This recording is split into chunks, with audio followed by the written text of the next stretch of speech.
it's pretty obvious that if you treat people well, if you really think about it, and you're not being naively optimistic and like, you know, a nice, good person with all the weakness that intimates, if you're being hard-nosed and sensible, you understand that if you treat people, if you trust people, that's an act of courage. If you're not naive, right? If you're naive, it's an act of stupidity, because you might get bit, and you probably will. And if you're naive and you get bit, you will suffer for it. It'll traumatize you.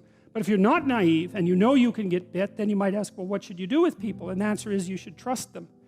And not because you're naive, and not because they couldn't betray you, and not because you don't know that they could betray you, but because if you hold out your hand in trust, then you're inviting the best part of that person to step forward, and that won't happen unless you take that initial step, and that's courage, not naivety.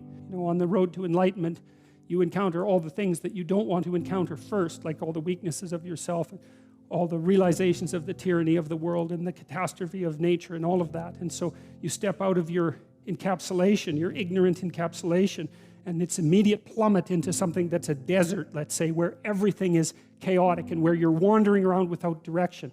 One of the things you might ask yourself is that if enlightenment is possible, then why aren't people enlightened? Because if it was just a matter of going from a good place to a better place, it's like, well, man, let's just get at it. It's no problem, right? Why would we ever stop doing that?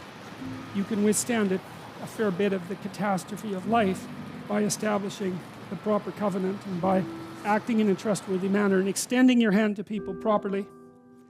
And you might say, well, okay, that's sensible. I can understand how that would work. And I can certainly see how the opposite wouldn't work, because, you know, if I have to be absolutely terrified that you're going to betray me at every possible moment, and we're in a negotiation, we're not going to get any work done, man, because I'm going to be figuring out what you're up to all the time, and you're going to be figuring out what I'm up to all the time, and we're just not going to get anywhere.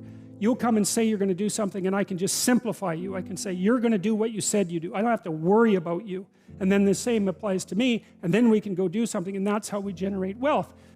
What's the ultimate limit of that? There's this idea, well, the Freudian idea that people suffer from this terrible death anxiety, and there's a whole line of social psychological theorizing called terror management theory that's predicated on the idea that we defend ourselves against death anxiety with our belief systems. But there's a weakness in it, because you see some people who aren't like that, you know, like emergency room nurses aren't like that, right? And what's weird is that people can be palliative care nurses. It's like, how do you figure that out? Because people can actually thrive in the face of death, strangely enough. And like these funeral parlor directors, they were interesting to talk to, because that's all they do, right? They just deal with death and grief all the time. And it was very interesting talking to them, because I talked to two of them. They found their job extremely meaningful. And I asked them, well, you know, what does that do to your life? You know, you're saturated with death and suffering. And this is the same answer that I got from the palliative care nurses, that it doesn't undermine your life, it enriches it.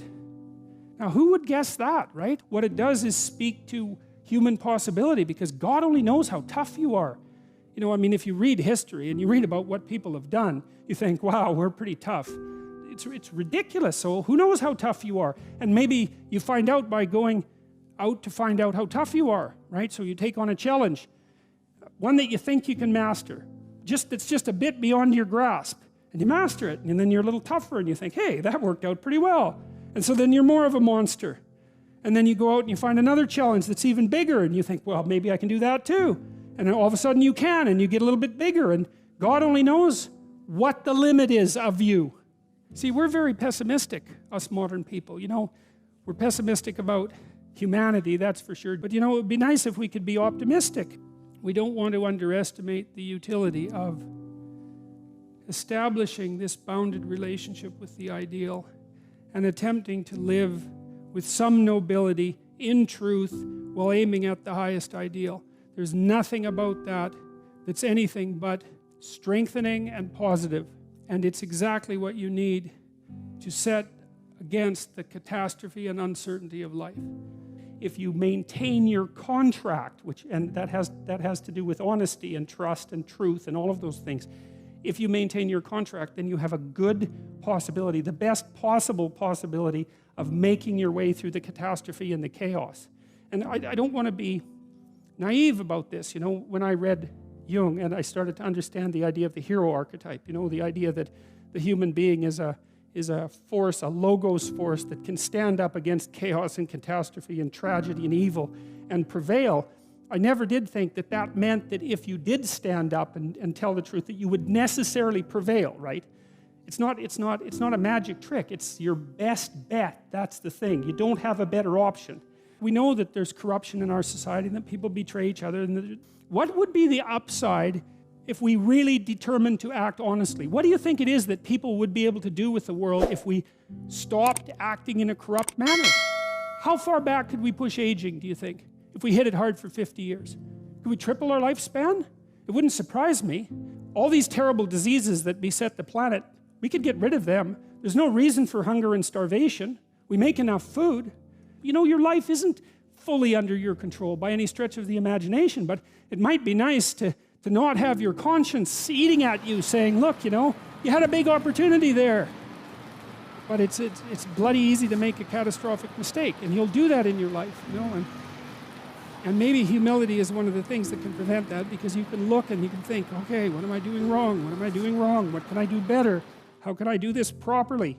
We have a very short-term way of thinking. Maybe it's not even one lifetime long. It's certainly not multiple lifetimes long. And it isn't clear to me at all that that's for the best. We need to take a longer view and consider more things in our purview when we act. If you're a successful person, if you have a successful family, God only knows how many people you will be the father of. Because you're a nexus, right? All sorts of things have come together in the cosmos to produce you. And then all sorts of things manifest themselves from you. You have no idea what the potential consequences of your actions might be as they cascade across time. One of the things I learned from Piaget was that the proper equilibrated state is one where, imagine you have a family, you got 5 people in it, and you're doing what you want in your family, what's good for you, but you're doing it in such a way so that the other 4 members of your family agree with what you do, and that it also facilitates them doing what they want and what they should be doing. And so it's a really tricky arrangement, because it isn't just for you, it's for you in a way that's for them. And you could also see that that would be something that would be a multiplier, right? Because if you have everyone working voluntarily towards the same common goal, then you get a multiplying effect of that. And then you might think, well, it's not just you and your family. One of the things that you do with your ideal, let's say, is you establish a contract with it, and you also establish like a social contract with other people, right? Things come along to lay you low, like if you've got 10 or 15 people supporting you in a tight network, you know, and your interrelationships with them are pristine, and you can tell them the truth, and they can tell the truth back to you, it's possible that you might be able to find that thin way that will preserve you when, you know, the terrible things come knocking at your door.